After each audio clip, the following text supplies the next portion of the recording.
Hi everyone. If you came to our AGM at Co-op Live or joined online from home or attended one of the new local events in your area with your member activator on 17th of May, I hope you had a great day getting involved with a business that you as a member own. By encouraging our members to join online or at one of our 6 local AGM events, we were able to double the amount of members who could participate in the AGM this year.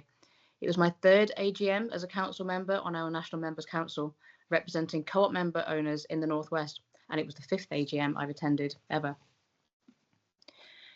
If you couldn't join us, or if you just want to find out more about the AGM, please keep watching this short video.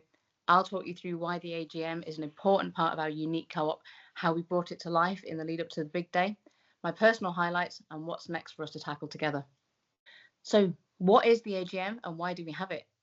Co-op's annual general meeting, AGM, takes place every May and is a celebration of what it means to be a co-op. It's one of your main opportunities to hear the latest updates, put questions to our leaders, and shape the business that you own as a member.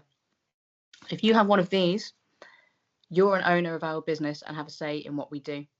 It's now easier than ever to make your voice count, as your council and board reduce the amount of spend required to both vote and stand for election.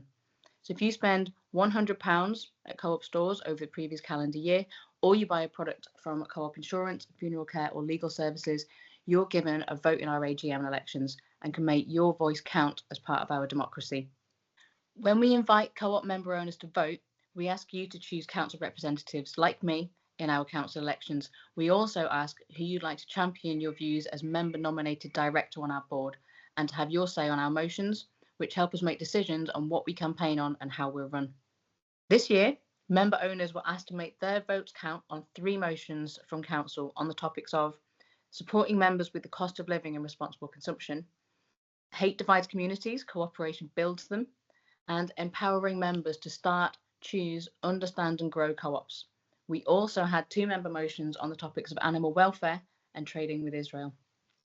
For the first time this year, our members actually helped shape our council motion themes through our big co-op survey and during online events where we discussed ideas and asked for our board.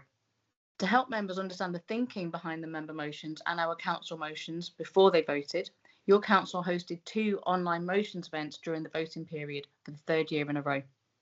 In the lead up to this year's motions events and voting opening, it was important to us that we talked to our member owners about how we'd made their votes count since last year's AGM.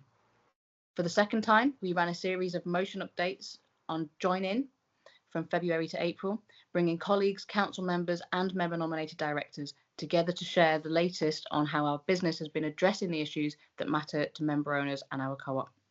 So, what did I enjoy most about the AGM? I always really enjoy arriving and being in the marketplace area. It's always got a real great buzz to it. I enjoyed looking at some new product ranges that are being explored from international cooperatives that are starting to take place in a select number of stores, and I look forward to seeing some of those in some of my local stores as well. It's always really great to have some entertainment. For the 2nd year in a row, we had Daisy singing from one of our local Co-op Academy schools, and Daisy was voted the Young Musician of the Year. It was really great to see her, how she's grown in confidence since we had her there last year as well. During the main AGM itself, I've really enjoyed the format, and I like how we have given a good amount of time for open Q&A from members, and how we get regular members and we get co-op colleagues and a whole range of people with a different background in their cooperative relationship coming along and asking questions about the things that are important to them. I also really enjoyed that we gave a good space to talk about our campaigns. The discussion that we had on our conflict campaign was really powerful, and I thought really helped set the scene of how the co-op is doing things differently and bringing these important issues into how we run our business. In the month leading up to the AGM, we offer voting on motions to our members online through our app and via post. And for those who attend the AGM in person, they can vote on the day at the meeting itself. Co-op member owners voted in favour of all of this year's motions, and it's fantastic to know that we're tackling the issues that you care about. On our board, we heard that Sarah McCarthy-Fry was re-elected for her final term, and we welcome Mitch Oliver as our new member-nominated director. Building on this, we ended our 2025 AGM with our second members' discussion, which was informed by member owners telling us what matters most to them and what they would like to take action on with Co-op in our big Co-op survey.